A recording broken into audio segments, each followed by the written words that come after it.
Everyone has a plan until they get punched in the face. Writing out your best laid plans is nothing more than a fart in the wind. It means nothing. You begin to realize that you've been trying to manage your time, when in reality, it's about managing the intensity of your focus. You can get more work done with less time.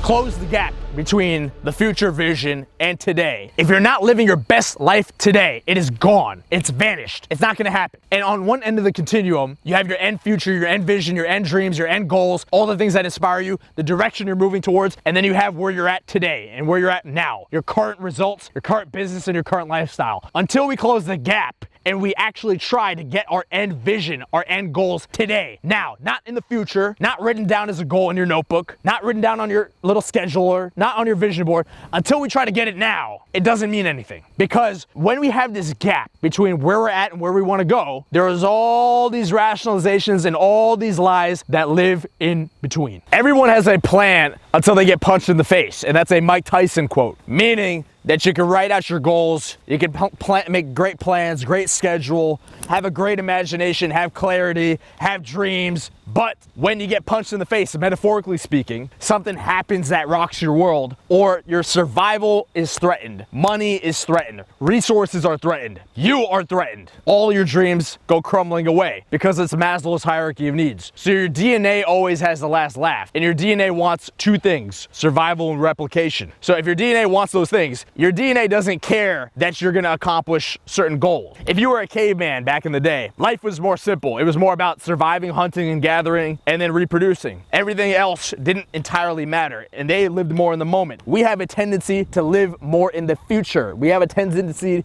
to live more in our thoughts, more in our imagination, which to a certain degree is fine, because you are laying out plans. There is good, the 50% of laying out plans, dreaming, imagination, clarity is good, but the other 50%, which we oftentimes don't talk about, especially when it comes to a bunch of self-help that you're watching, is how much thinking ahead, how much strategizing, how much dreaming, how much imagining, how much writing out your best laid plans is nothing more than a fart in the wind. It means nothing, because on the one hand, action must come first before planning. You take action and you course correct. You take action, you get data, and then you can now course correct your strategy. Without action, you'll never actually have a good strategy. Without action, you're doing nothing more than gaining cognitive dissonance. So we are always kicking the can down the road when it comes to actually living our end vision now. So obviously action is one component that begins to close the gap. You have two different parts of your brain that are conflicting with one another. You have your higher consciousness part of your brain, your prefrontal cortex, what you logically want to accomplish for the future, your dreams, your goals, your plans, your best laid plans, your clarity, as we said before. And then we have your DNA, which sits underneath that, which is actually what's guiding the ship. And both need to be in alignment if you want to accomplish what you want to accomplish. But your DNA actually only has one goal, or two goals rather, survival and reproduction, meaning that it's going to allow lies to seep into the conscious brain. And there are two main lies that begin to happen. The first lie is to say, I will do it later. The second lie is to say, I will be happy when. Both are carving out neural pathways to getting things done in the future and living your best life in the future and being happy in the future and getting goals accomplished in the future and living this vague fantasy in the future. When in fact, a lot of those goals, a lot of that dream vision that you had can be done now, but we're training neural pathways to do it in the future. Let's dive into the two lies a little bit more. The first lie, I will do it later. Your brain is like a creature that will not lock in unless it's in the right circumstances. It's like a dog. It's like a puppy that you're trying to train. I remember when I used to live out in Jersey and I had a little puppy named Rex. He was a black Labrador, and we would bring him out to PetSmart. The dog trainers were like, you can't just give him like regular food as an incentive, even though our dog was eating everything under the sun. You have to give him like wet treats and pepperoni treats, dog treats that basically a human being would want to eat. It looked like pepperoni, it looked so delicious. And that would incentivize the puppy to roll over, to set, to do all kinds of stuff, because the puppy had the right reward. He was in the right circumstances.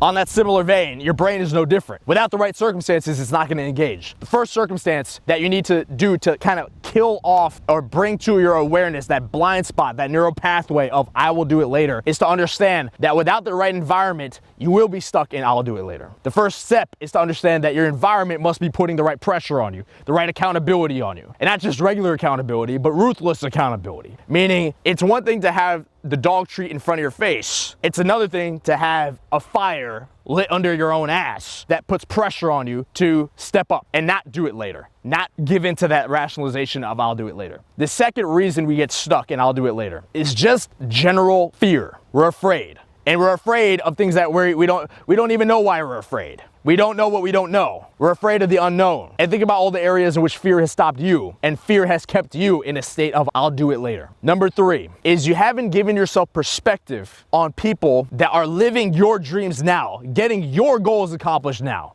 And they did it with less than perfect circumstances. They did it in circumstances that are worse circumstances than the circumstances that you're currently in. But yet they found a way to get it done today. Your potential, if you're stuck in this, if you're stuck in I'll do it later, then we gotta close the gap, we gotta weed that out. The process is not currently clear to you. You don't know what your next steps are. That knowledge isn't there. So in that case, maybe you need to do general research. Maybe you need to just Google it. What are the next steps for me to accomplish my goals? Maybe you need to do more advanced research. Maybe you need to read very specific books, textbooks. Maybe you need to get a mentor who's where you wanna be to point out those fundamentals. The next step is still in alignment with that third step. Number 4 is gonna be we overcomplicate the process. There's a bias towards focusing on details that are irrelevant to getting your goals accomplished, that are creative details or maybe details for somebody who's further down the line, advanced details, and you're focusing on that over fundamentals, overcomplicating the process. The enemy of execution is complexity. So make sure that your process to actually getting the 80% results, which is the fundamentals, that foundation, those steps are what's focused on first before you focus on details that don't even matter. And when you're focusing on details that don't even matter, those aren't the big things that are really creating traction to move the ball forward in your life. So it still keeps us stuck in a state of I will do it later.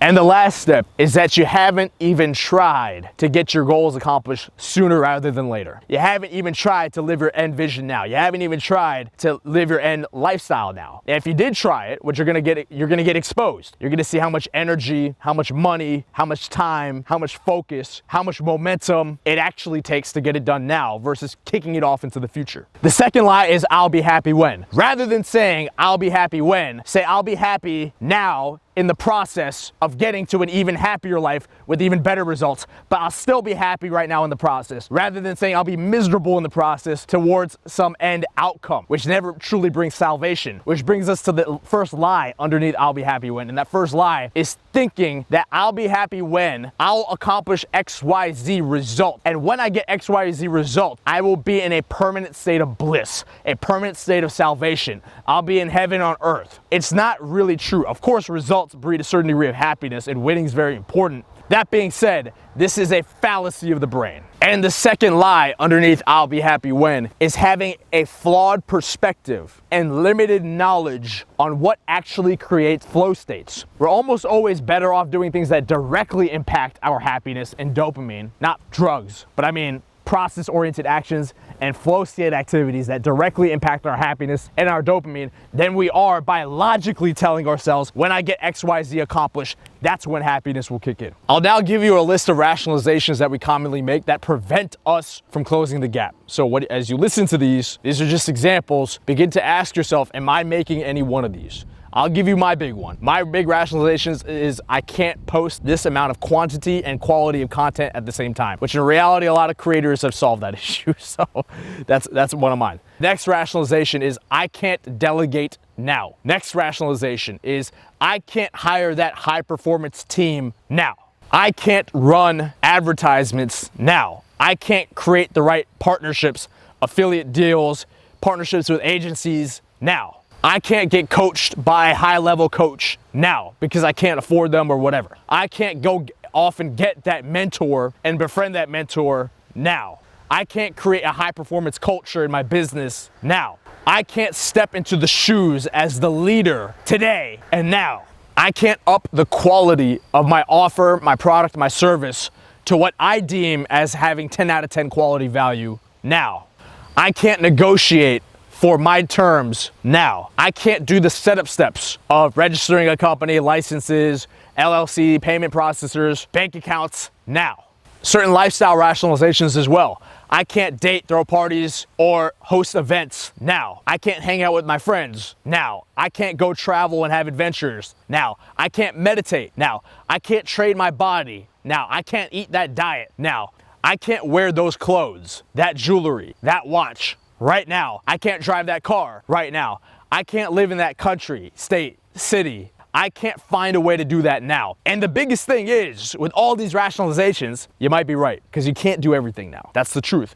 But until you try doing it now, you'll never be able to have the discernment of what you can be doing now and what you actually couldn't be doing now. What baskets you should be putting all your eggs into versus the baskets you shouldn't be putting your eggs into. And that discernment only comes when you try to get it done today. Step into the shoes of your future self today and begin to see what happens. Close the gap between the future vision and today. This is where we begin to uncover our blind spots. When you close the gap, you realize that later never comes. Next week, next month I'll do it. Next year I'll do it. Next decade I do it. We keep kicking the can down the road, but it never arrived. When you close the gap between your future results and where you're at today, you begin to realize that you've been trying to manage your time, when in reality, it's about managing the intensity of your focus to make things done today. Yes, time is there. Everybody talks about managing time. But if you can get done in 4 hours what somebody gets done in 16 hours, then you have the competitive advantage. And then you're able to close the gap.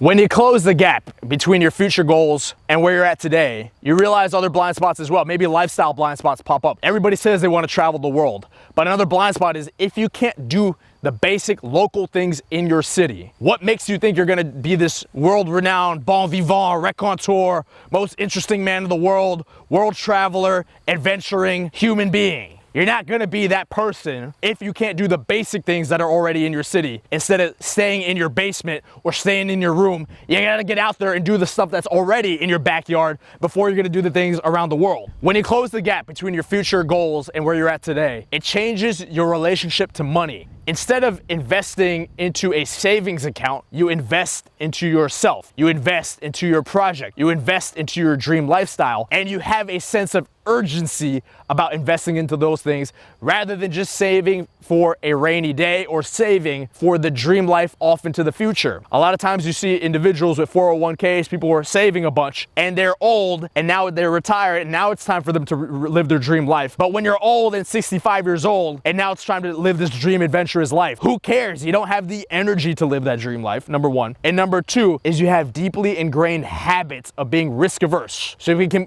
be very difficult to now spend your money and do the right things that it actually takes to live the dream life that you want to live, business-wise or lifestyle-wise. That being said, the reversal of this mentality is there are also people who never save and never plan for the dream life, and those individuals conversely can also get burned. But most of the time, we are risk averse in terms of saving too much and not investing enough into ourselves, our skills, our knowledge, our connections that build that dream life and build that dream business. When you close the gap, you'll begin to audit your transactions via your bank account. You'll look at where money is just getting leaked out. Where are the holes in the buckets in terms of your spending? Because all that money, those death by 1,000 cuts, the stupid expensive drink at Starbucks, the useless items you're buying on Amazon on an impulse purchase, just the cycle of consumerism that people get lost in, the whirlwind of it, where there's these little transactions that don't seem like a lot, but they add up over the course of a month. You know, $3 a day in coffee is $100 a month, pretty much in coffee, like, you know, $90 or whatever it is. $90 a month. So we don't think about $3 a day adding up to $90 a month.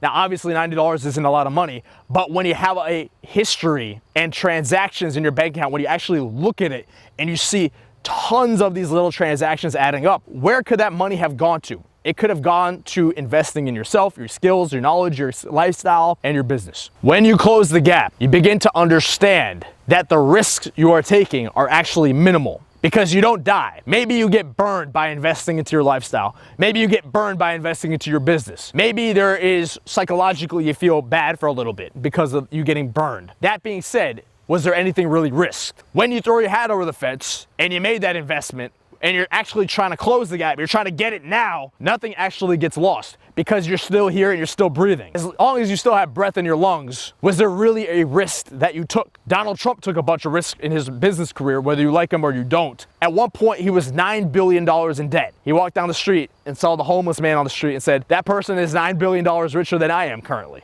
But he still found a way to claw out of that. The point there is your situation isn't as bad as that. You're not $9 billion in debt. Chances are you just get a little bit in debt. But when you actually throw your hat over the fence, you realize that, oh, I'm in a little bit in debt. Oh, I got burned a little bit financially. I'm still here. I'm still alive. There's still breath in my lungs. Everything's gonna be okay. It's not a real risk. When you close the gap between living your dream life and where you're at today, and you decide, I'm gonna get it now, the funniest thing begins to happen to where you actually become happier, your self-esteem increases, your state of flow goes through the roof. And when you're living a life you enjoy and you're more in a flow state day to day, you're more present, you can get more work done with less time. You can get more work done with less effort, and more doors begin to open up for you because your quantity of actions that you're taking for your lifestyle, for your business, for whatever, is now being infused with quality. Every interaction you have in business or your lifestyle is now being infused with you being a happier person, you having higher self-esteem,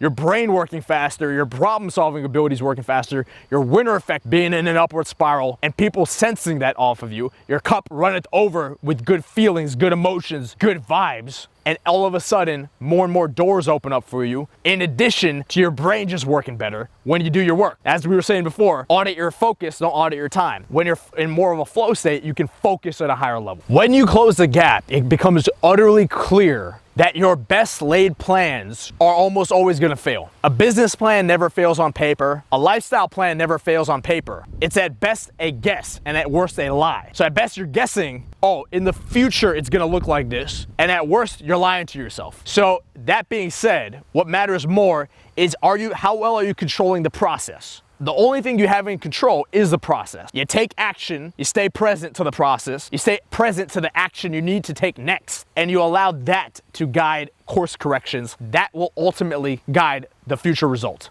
When you close the gap, you begin to see individuals that had better results than you, were happier with those results, and did it in dire circumstances, in circumstances that were worse than your circumstances. So that lesson gets driven home again and again and again. When you close the gap between your future vision and where you're at today, you are forced to change your peer group. Before, you're hanging out with strivers, people who are striving to get things done. Now you begin to hang out with arrivers, people that are getting it, they've arrived. And that gap between striver and arriver is huge when it comes to your peer group. The biggest lesson when it comes to your peer group is once you start hanging out with people that are actually getting the end result that you're trying to get after, it eliminates all the blind spots. If you begin to feel dumb, oh, I could have been doing XYZ actions all along. Instead, I was like a leaf in the wind. Oh, I could have been getting XYZ happiness all along, XYZ lifestyle all along, but instead I was fluttering like a leaf in the wind. And a lot of that perspective comes from direct access to people that already have those results. You ping off of them, you talk to them, you see how they carry themselves, you see the energy that they have, the lifestyle that they have, the vibe that they have, the happiness that they have, the results that they have, the money that they have. And this sets a different standard. A lot of times people say comparison is the thief of joy. In this case, that is true to a certain degree. You now see people that are actually getting it. The wishful thinking of the joy that we hypnotize ourselves with, the wishful thinking now it gets eliminated because you're now seeing what realistically needs to be done. When you close the gap, you begin to see the difference between the shiny tile and the slugs that are underneath the tile, meaning the perception versus the underlying reality. The shiny tile, the perception being the wins, glory, marketing, lifestyle, money, fun. And the slugs underneath the tile being focus, work ethic, consistency, discipline, momentum, investment, risk, and most importantly, boredom. Boredom being the most important one because it's the day-to-day aspects of boring things where you're just wrestling with a problem. You're wrestling with an idea. You're writing things down. You're consulting people. You're just chipping away on the boring problems that actually create the shiny tile. When you close the gap between your future life and where you're at now,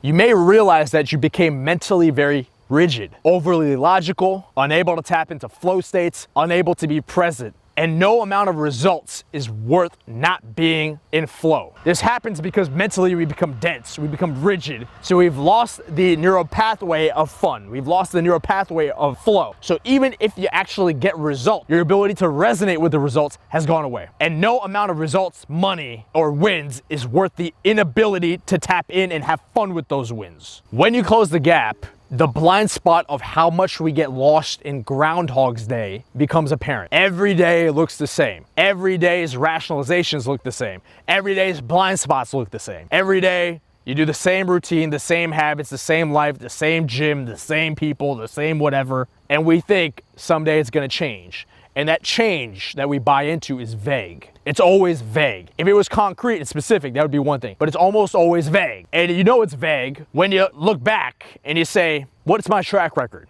Years ago, I said I was gonna get XYZ result. Did you do it? Probably not. Years ago, you thought you were gonna get a certain win by a certain date. Didn't happen. Certain money by a certain date. Didn't happen. Certain happiness when you had the right circumstances. Didn't happen. That Groundhog's Day keeps us perpetually stuck, and it has a momentum to it. Until we bring that into our awareness, it's a blind spot that begins to run us. When you close the gap, you realize how much fear keeps us stuck in a certain state. A state where we identify with our thoughts, we identify with our emotions, and we identify with our identity. And really, it's talking through us via our thoughts. Our thoughts impact our words impact our actions reinforce our identity. So everything is connected, but it's a lie. How do you know it's a lie? Well, when you're actually facing risk, when you're facing anxiety, when you're facing fear, those fears are keeping us trapped because our thoughts and our emotions and our identity go into a certain loop. We loop a lot. Now, this is kind of a nuanced thing, but if you were to push your comfort zone, how many times have you pushed your comfort zone? Maybe you public speak for the first time,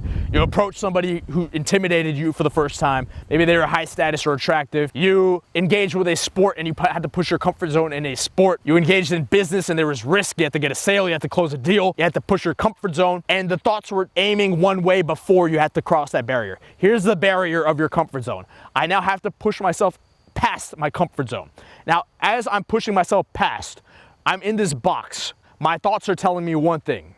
My emotions are feeling one type of way. Fear, anxiety, they're in defense, they're not in offense. My mind is self-attacking. It is telling me I can't get that done. I can't push my comfort zone. I'm too weak for this. Or whatever the thoughts are saying, the point is it's negative. But once you push past that barrier, you break past the box and you tap into flow, you tap into presence, because your thoughts, once you decide, I'm doing this no matter what my thoughts tell me, I'm doing this no matter what my emotions are telling me, I'm doing this no matter what my identity is telling me, and you push past the box of your comfort zone and you're forced into presence because you have nowhere else to hide. You begin to realize that the thoughts were lying to you, the emotions were lying to you, the identity was lying to you. Because you realize it's not so bad to push your comfort zone. It was never bad. It was a false perception. It's a false self that was there. And that's tied into what we talked about in chapter 1, with that being our DNA wants to save us from expending too much energy because it wants survival and reproduction. And if you have both those two things, your DNA and your subconscious is trying to prevent you from expending extra energy because that's extra calories, and it doesn't know that we live in a modern society where there's not really any consequences. So when you close the gap, you realize my thoughts are lying to me. My identity is lying to me, and my emotions are lying to me about comfort zone pushing activities and about fear in particular. The biggest key is when you close the gap, you begin to discern the rationalizations that we have and the blind spots that we have that we just outlined that keep us from living our best life now versus the actual strategy that you need to get those results in the future and the delayed gratification that is actually needed for those results in the future. Remember, there's a difference between real strategy and real delayed gratification to get certain results in the future versus the rationalizations and the blind spots that keep us stuck to never having it now, that keep us stuck in I'll do it later and I'll be happy when. If you're not gonna live your best life now, what makes you think you're gonna live it in the future? If you're not living at least a solid version of your dream life now, what makes you think magically it's gonna happen to you in the future? It won't, because everything is habit. The habits you have now are gonna determine your future. And in the future, you may have more pressure on yourself because business, this extreme lifestyle, whatever it is, there might be more pressure on you. You might be spread thin in the future. So if right now you can't get it without the pressure, what makes you think you're gonna do it when there is pressure? That's the key, that's the big question. And when you actually close the gap, not only will those rationalizations, like we talked about in the last chapter, get illuminated, those blind spots get illuminated, but the biggest key is it forces the brain to buy in. We always know when we're making those rationalizations and those blind spots that I outlined in the last chapter, those examples, that you kind of know in the back of your mind, in the back burner, that you're faking it. Your actions are fake. You know it's not generating anything. And you know when you actually close the gap, you make that investment in yourself. You put money in the line, you put skin in the game, you put time, energy, focus into actually getting it now. That gap is, boom, closed. Then it forces your brain to buy in. It forces your brain to be more in flow. It forces your brain to problem solve. The mental bandwidth is all of a sudden there because your DNA is now in alignment with your conscious brain. Your subconscious and your conscious brain are now in alignment because your brain is going, this crazy man, this crazy woman is doing this now. This crazy man, this crazy woman is gonna force themselves to get that dream vision now. I'm not gonna take the cheap dopamine hit of pretending it's gonna come in the future. I'm here to get it now. And because I'm here to get it now, the brain activates. The DNA activates, and now there are actual results on the line. Later never comes because there is a momentum to making excuses, and there's a momentum to rationalizing. There's a momentum to I'll do it later. There's a momentum to I'll be happy when. You have to now strike counter momentum, attack with counter momentum, the momentum of taking action. That momentum of taking action, as we said, closes the gap, shows your brain, I have to get it now, and aligns the subconscious with the conscious. Your brain needs proof, not promises. The subconscious needs to see that you are serious. Your DNA needs to feel that you are serious about actually getting it now.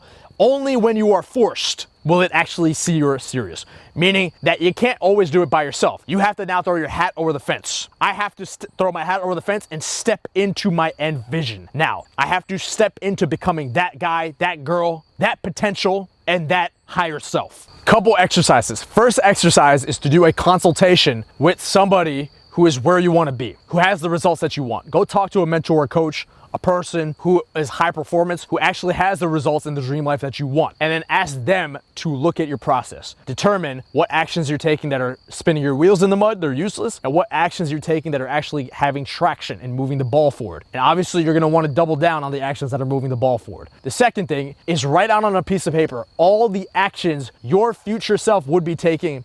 The future self that you have in your mind, that man, that woman who is living that dream life, what actions would that person be taking? And begin to look at the actions you're currently taking versus the actions that that person would be taking. The gray zone is where your dreams go to die. You don't want to be in a gray area between working and not working, living your dream lifestyle, but kind of just being distracted in the meantime, being around the right people, but then going back to your regular friends who are kind of average, and so on and so forth. Seeing reality for what it is, for what it actually takes to get your dream life, closing the gap, but then being stuck in rationalizations, I'll be happy when, and I'll do it later. The gray area is where time gets wasted, years get wasted, but also where regret gets induced. And later on, at the end of your life, you'll die with your regrets. Everything we're talking about in this video with closing the gap, getting it done now, living it now, means that you are inducing forced adaptation onto yourself. You're putting evolutionary pressure onto yourself. Without evolutionary pressure, there's no tension. Without tension, nobody steps up. And there needs to be tension. Putting evolutionary pressure onto your systems, yourself, your team, your company culture, building that lifestyle now, and your happiness. None of it happens without aligning the DNA with your conscious brain, with the subconscious, with the conscious. And none of it happens without actually closing the gap and pushing past your comfort zone. The comfort zone being pushed is where that that evolution happened. No different than without evolution, it's like a wolf. All dogs come from wolves, but without that evolutionary pressure, an animal that can kill a bison in Yellowstone now becomes a shivering chihuahua in Paris Hilton's purse in Beverly Hills. So without evolutionary pressure, devolvement begins to happen. So you should be thankful that you're having to close the gap. But without the evolutionary pressure, that's where we get stuck in those rationalizations from chapter 2. That's where we get stuck in blind spots. That's where we get stuck in I'll do it later. That's where we get stuck in I'll be happy when. And that's where, metaphorically speaking, we become a chihuahua and not a wolf.